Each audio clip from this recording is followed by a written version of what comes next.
قالوا نعمل حاجة عيالنا رايحين جايين يشتروها، وعشان بره مش مضمونة واعمليها في البيت هتبقى مضمونة وسهلة جدا وبسيطة. كلها 5-6 دقايق وتخلصيها.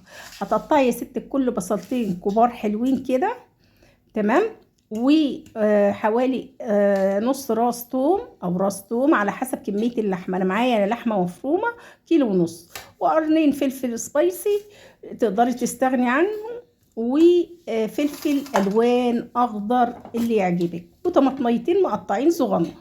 تمام. هنا معايا 1.5 كيلو اللحمه عليه نسبه دهون، بس انا هدعمه برضو. عندي لية خروف كنت انا مسيحاها، احط له معلقه بتديله طعم وبتنقله في حته تانية خالص. هنعمل ايه؟ هنعمل الحواوشي.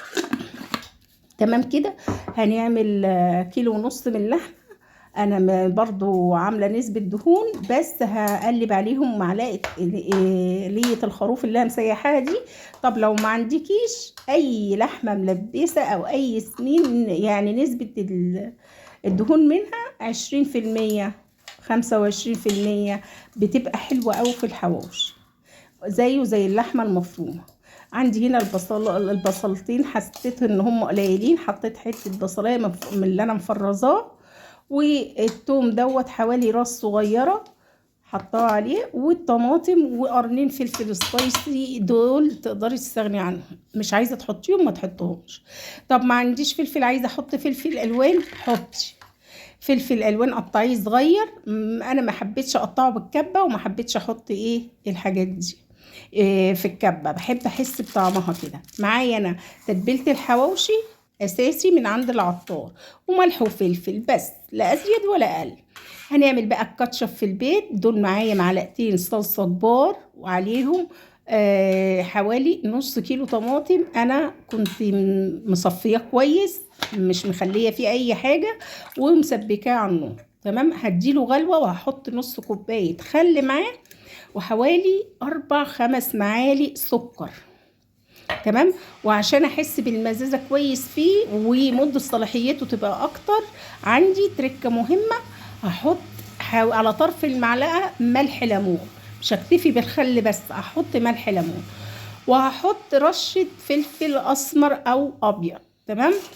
عايزه تعملي تطحني مع الطماطم فلفل احمر اللي هو القرناطي ده، حطي عشان يديله حمار. احنا مش هنحط له اي مواد صناعيه او اي لون او اي حاجه. هقول لك بقى التركات المهمه اللي فيه وازاي تعمليه ويطلع معاكي مظبوط. هحط تلت كوبايه من الميه كده، او 3 معالق من الميه.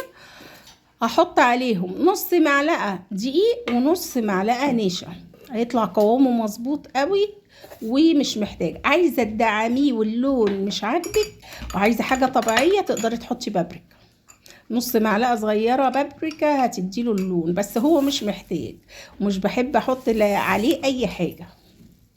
لا تقولي لي بقى لا توم باودر ولا بصل باودر ولا اي حاجه معاه، لا هو كده الكاتشب. هبدا اقطع الرغفه اللي عندي للحواوشي اهي، كلنا شاطرين وبنعرف نعمل اهي. عايزه تدعميه بتخلي لونه احمر قوي غامق، حطي يا اما لون يا اما بابريكا. انا هنا مكتفيه بيه. هحط بقى الميه اللي احنا حطينا فيها دي والنشا، وهقلبه. لونه هيغمق هو كده عشان لسه حط. كل ما يستوي اسيبه لحد ما يغلي خالص عشان الدقيق والنشا يستوي ويتخن معايا. طبعا احنا عاملينه سخن، كل ما هيبرد معاكي هيتخن وهيبقى تقيل واللون هيبقى يوضح. هنا قلبت كل اللحمه على البصل على الفلفل على كله، كلنا عارفينه. تركه عندك تركه عندي، كلنا بنستفيد من بعض. احب بس تدعميني، بقدم محتوى سهل وبسيط. اتمنى تشجعيني، لايك، متابعه، اشتراك، شيري على قد ما تقدري. برضو في الطاسه اللي هقلي فيها معايا معلقتين زيت مع فتفوته صغيره من لية الخروف اللي احنا مسيحينها. مش عايزه بلاش، عايزه احط له سمنه بلدي اعمله بيها، حطي نص معلقه مع شويه زيت، هيديك اللون الخطير ده وهيطلع في منتهى الجمال. شايفه الجمال بقى. والكاتشب طبعا كان برد شويه، هو لسه دافي. هحطه في قلب ازازه الكاتشب دي كانت عندي، هصبه في قلبها. بصي هو سخن، شايفه بيطلع لسه، كل ما يقعد هيتقل معاكي وهيجمد. تمام كده. وعيالنا بتحب الحاجات دي فلازم تعمليها بدل ما نروح نشتريها حاجات مش مضمونة والاخر بتوجع لهم بطنهم. بالذات الكاتشب ده عليه يعني حاجات كتير قوي في الشارع وافتكاسات كتير. انا سمعت ان الكيلو اصلا بيتباع ب 65 اللحمة ولا 35، مش عارفة، معرفش دي لحمة ولا ايه. كراتين بيض.